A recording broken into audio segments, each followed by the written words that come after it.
Welcome to the video tutorial of the iAgro app. I open the app and enter the login credentials that were entered during registration. If I haven't completed the registration yet, I can simply do it from here by clicking the sign up button below and then taking a moment to enter all the details needed to set up the account.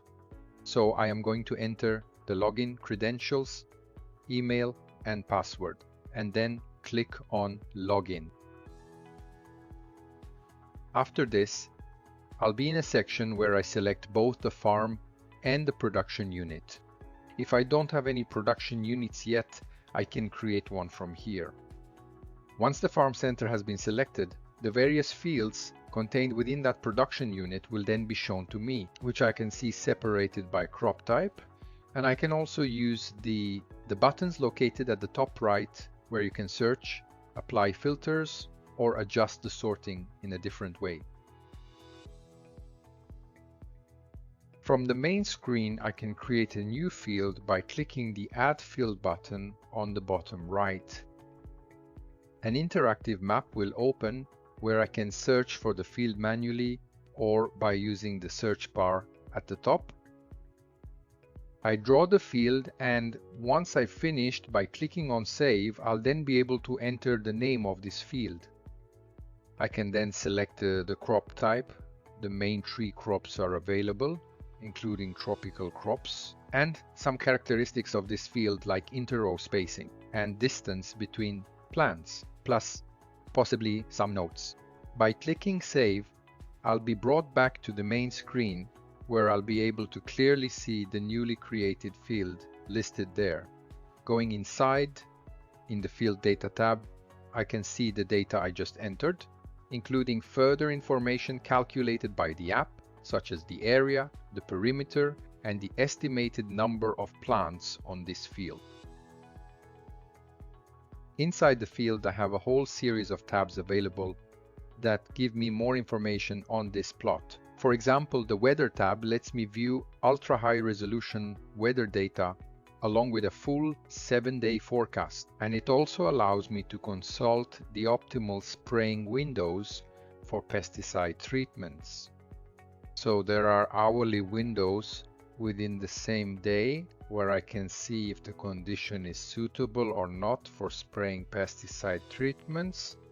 Another tab is the one for the disease forecast, where I can see the main diseases and the relative risk that I have, which can be low, medium, or high, and the forecast of this risk for 7 days. Another tab that I can consult is the one for disease identification. Here I can upload a photo from the phone's gallery or take one directly in the field of a disease on the trunk, leaves, fruit, or other parts of the plant, and then consult the results, like what type of disease it is and its probability. We are also working on the part about suggested treatments based on the identified disease.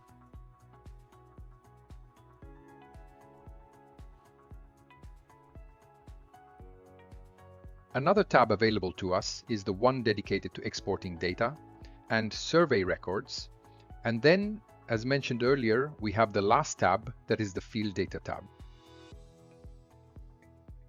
From the Surveys tab, I can create a new survey by clicking on the Add Survey button at the bottom right. Here I will be asked to fill in a series of fields such as the phenological phase, for which I can also see the information on the right, which also defines the BBCA scale. The adversity I want to fight, and here again in the information section I can find more information. The type of atomizer that I will use for the operations. In this case, various types of atomizers are available, although not all atomizers are available for all crops. And then I'll be prompted to enter the tank's volume, specified in liters. Finally, I am asked to assign the dose of pesticide recommended by the manufacturer with the indication of the unit of measurement. I can enter up to 3 different doses for each survey. By clicking on Save, the survey will be saved, and I will find myself on the previous screen where I can see the date on which this survey was created. Once the survey has been created, I'll be able to open it and look at the Survey Data tab, where all the information I've just entered will be clearly displayed. And then in the Acquisitions tab, where with the Add Acquisition button at the bottom right, I can create my first acquisition of this survey. In the case of super intensive row crops, I will make a semicircular trajectory moving the smartphone at different heights in order to cover the entire vegetated wall. In the upper right corner, I will see a counter, which are the photos that are gradually taken automatically by the system. It is advisable to make short paths, maximum 5 meters, staying as far as possible from the row itself, minimum 2 meters. In the case of high-density orchards where the trees are spaced far enough apart from one another, and there is ample open room available to carry out a proper scan. This will be carried out in a circular pattern all the way around the plant that is being examined, making sure to always frame the plant during the scan.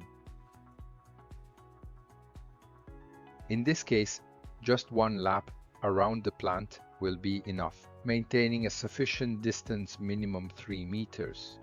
Once the acquisition is complete, it is possible from the Acquisition Data tab to see the photos taken and share them externally. Finally, it is possible to upload these photos to the cloud from the Upload button, and then wait a few minutes for processing and then see the results and the 3D model. Once the photos have been uploaded to the cloud and you have waited for them to be processed, from the Results tab I can consult the biometric data of the canopy, thickness, volume, height, the vigor parameters such as Li, TRV, LWO, and the minimum volume of water in liters per each hectare for pesticide treatments. From the 3D Model tab, I can export the model itself and navigate it interactively, move it, rotate it, zoom it to be able to analyze it.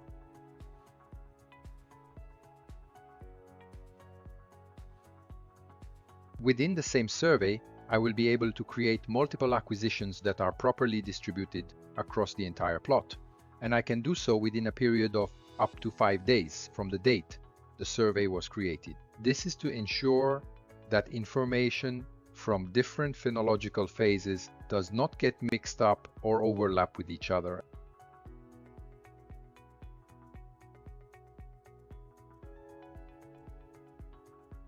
Once acquisitions are complete, I can consult, if I've made 5 or more, the maps of vigor, leaf area index, and minimum water volume maps in liters per each hectare for optimized pesticide treatments. I can both view these maps in app and export them in TIFF or shapefile formats, which I can also directly upload into variable rate machinery.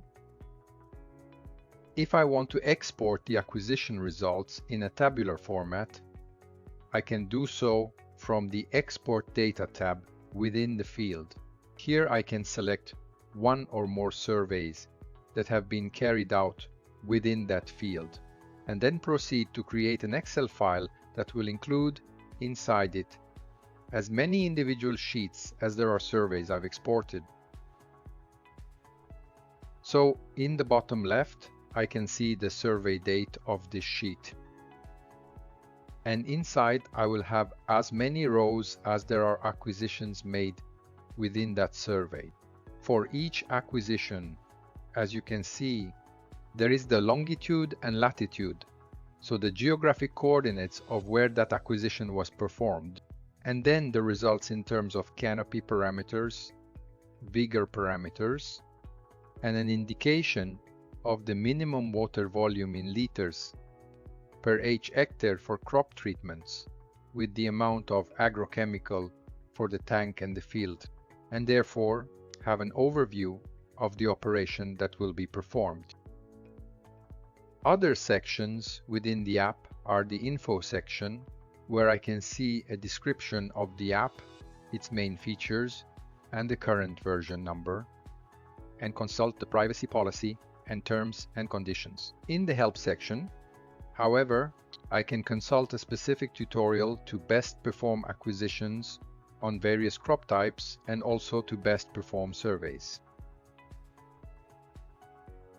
I can look through this video tutorial as well as the manual, which offers detailed explanations about every section of the app, including the types of information and results it is able to provide.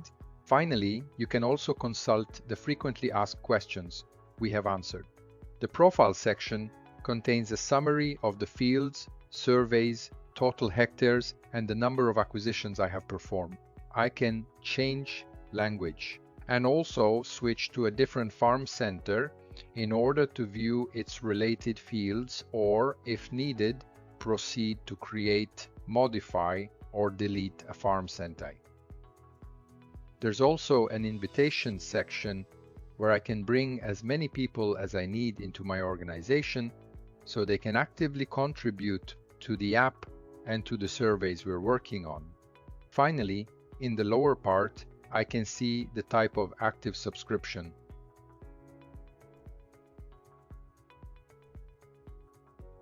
By performing multiple acquisitions and surveys over time, I can create the field's history, both in terms of vigor, or rather biomass, and how it is divided among the various zones within my field, as well as prescription maps for optimized pesticide treatments that allow me to make better informed decisions thanks to the data I have collected. Thanks for your attention. For any other questions, write to us at info@agrobit.ag. And you can also visit the iAgro section of our website to explore additional informational materials, including the app's user manual, as well as the frequently asked questions that we have already addressed.